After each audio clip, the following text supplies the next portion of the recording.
Selamat siang teman-teman, selamat siang Bapak Ibu dosen. Bagaimana kabar kalian?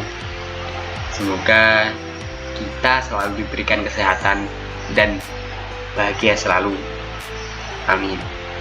Ya, di sini saya merupakan perwakilan dari kelompok 5 yang akan menjelaskan ataupun mempresentasikan hasil kerja kelompok kami dengan judul penggunaan media pemberdayaan masyarakat.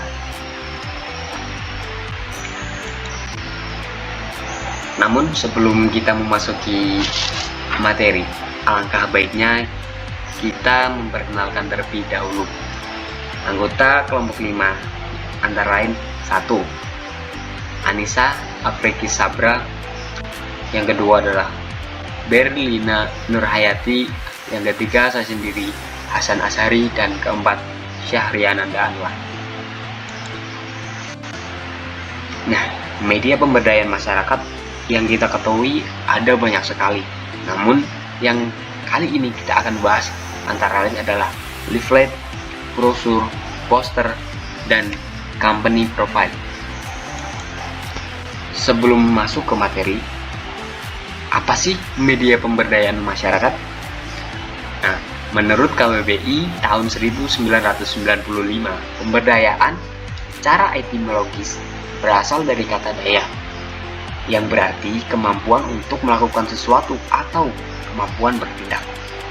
Pemberdayaan sumber daya manusia menjadi suatu hal yang signifikan, strategis, dan komprehensif bagi setiap proses aktivitas organisasi dalam mewujudkan kinerja sebagaimana yang diharapkan.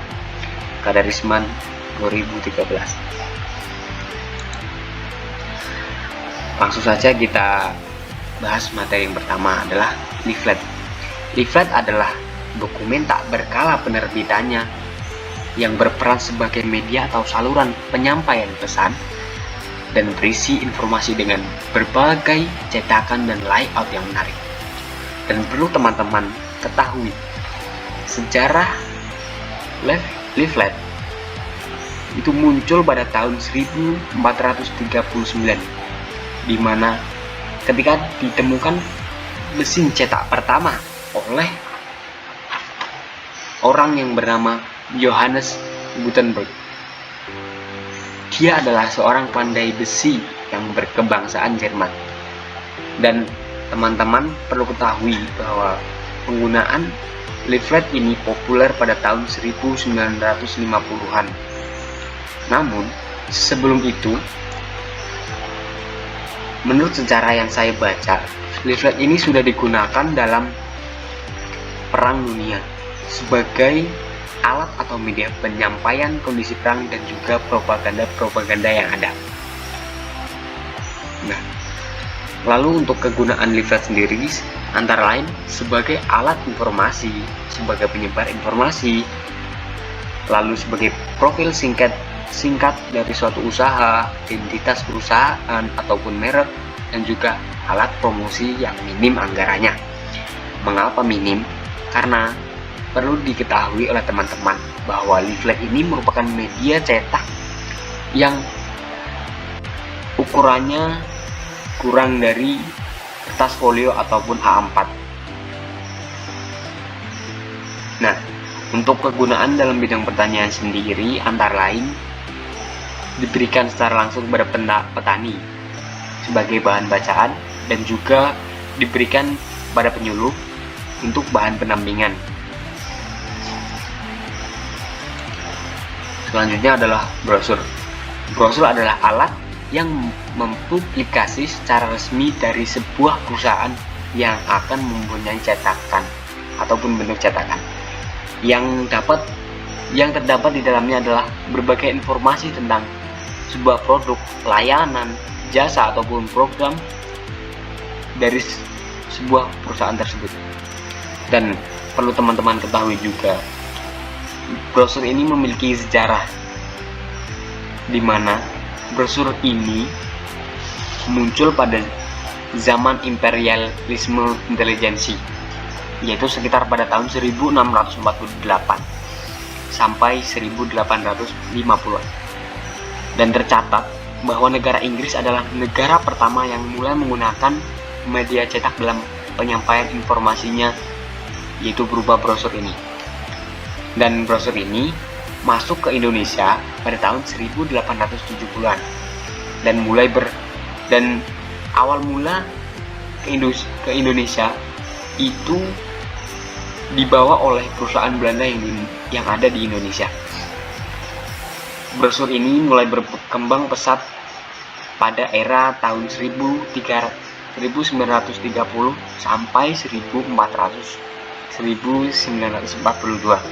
Maaf. Dan sebelum itu di Indonesia masih menggunakan cara tradisional dalam berpromosi, yaitu dengan menggunakan suara yang lantang atau dengan berteriak-teriak. Namun dengan cara ini para pedagang merasakan bahwa cara ini itu tidak efisien karena memerlukan tenaga yang lebih dan juga waktu yang terbatas. Nah, itu. Untuk kegunaan brosur sendiri hampir sama dengan leaflet, antara lain sebagai alat informasi, alat iklan, dan juga promosi.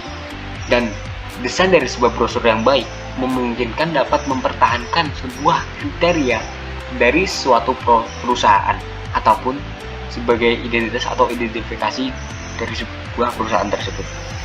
Nah, untuk kegunaan dalam bidang pertanian antara lain sebagai bacaan per orang atau bahan diskusi dalam pertemuan kelompok tani, dan juga sebagai bahan pendampingan dan juga sebagai bahan untuk perencanaan dan pengambilan keputusan. Dan ketiga adalah poster. Poster ini adalah pesan singkat dalam bentuk gambar dan mempunyai tujuan mempengaruhi seseorang agar tertarik ataupun mempengaruhi agar seseorang bertindak sesuai dengan nilai dalam poster tersebut. Dan poster memiliki sejarah yang cukup menarik, di mana titik awalnya adalah saat ditemukan teknik litografi atau teknik cetak dan kromatografi atau teknik pewarnaan. Dan ini ditemukan pada tahun sekitar akhir tahun 1780-an dan mulai dibuat pada pertengahan abad ke-19 sekitar tahun 1800-an di Eropa. Untuk kegiatan poster sendiri, yaitu sebagai media promosi barang atau jasa, sebagai sarana bagi para desainer grafis untuk berkreatif, untuk menyampaikan informasi, mempengaruhi publik agar mematuhi ataupun melakukan sesuatu untuk mengikuti pesan pada isi dalam poster tersebut. Dan kegunaan dalam bidang pertanian antara lain bertujuan untuk mempergunakan poster ini sebagai media penyuluhan pertanian yang berisikan informasi tentang suatu hal yang berkaitan dengan pertanian. Untuk selanjutnya adalah company profile. Company profile ini sendiri adalah gambaran umum mengenai perusahaan dan biasanya bertujuan untuk memberitahu kepada audiens terkait produk atau layanan yang ditawarkan. Company profile ini adalah sebuah profil dari company ataupun perusahaan, di mana company profile memiliki dua kata yang mempunyai arti, yaitu company adalah perusahaan dan profile adalah wajah atau tampang dari sebuah perusahaan tersebut, dan biasanya mencakup akan identitas perusahaan tersebut, sejarah, visi dan misi, lalu nilai, produk ataupun jasa yang ditawarkan dalam perusahaan tersebut. Nah, ini dia adalah penggunaan company profile, yaitu menciptakan hubungan antara perusahaan dan pelanggan sebagai alat pemasaran, alat branding atau memperkuat branding, memberikan gambaran umum akan perusahaan tersebut. Dan dalam bidang pertanian, company profile ini bertujuan untuk mengarahkan investor menuju perusahaan, terutama investor yang hendak berinvestasi di sektor pertanian.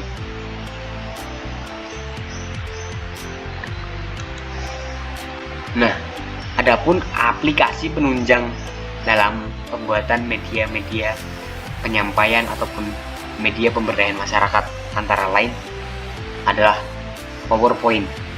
PowerPoint ini merupakan sebuah program aplikasi Microsoft Office yang berguna sebagai media presentasi dengan penggunaan beberapa slide seperti yang sedang saya tampilkan. Gunanya adalah untuk mempermudah presentasi, dan di dalamnya kita bisa membuat PowerPoint yang menarik agar bisa menarik audiens dalam menyampaikan presentasi kita. Yang kedua adalah CorelDRAW. Ini merupakan sebuah program komputer editor grafik vektor yang berfungsi mengolah gambar. Penggunanya itu bisa membuat logo, poster, brosur, undangan desain, sampul, ilustrasi, dan kartun dan lain-lainnya. Dan selanjutnya adalah Photoshop. Ini adalah merupakan satu perangkat lunak yang dapat mengedit gambar atau bitmap yang dikembangkan oleh Adobe System. Penggunaannya yaitu mengkomunikasikan dua gambar atau lebih, menghapus objek, memberi warna atau mengubah warna, dan memotong gambar dan lain-lainnya. Pada era sekarang banyak sekali aplikasi pendukung, bahkan sudah berinovasi sedemikian rupa, dan aplikasi ini pun berinovasi ataupun mempunyai upgrading.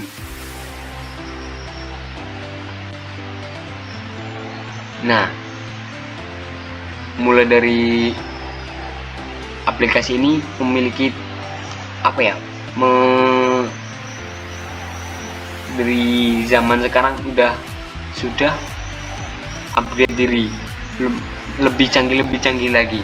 Nah, kita sekarang dimudahkan oleh aplikasi-aplikasi yang ada. Ada yang ditanyakan?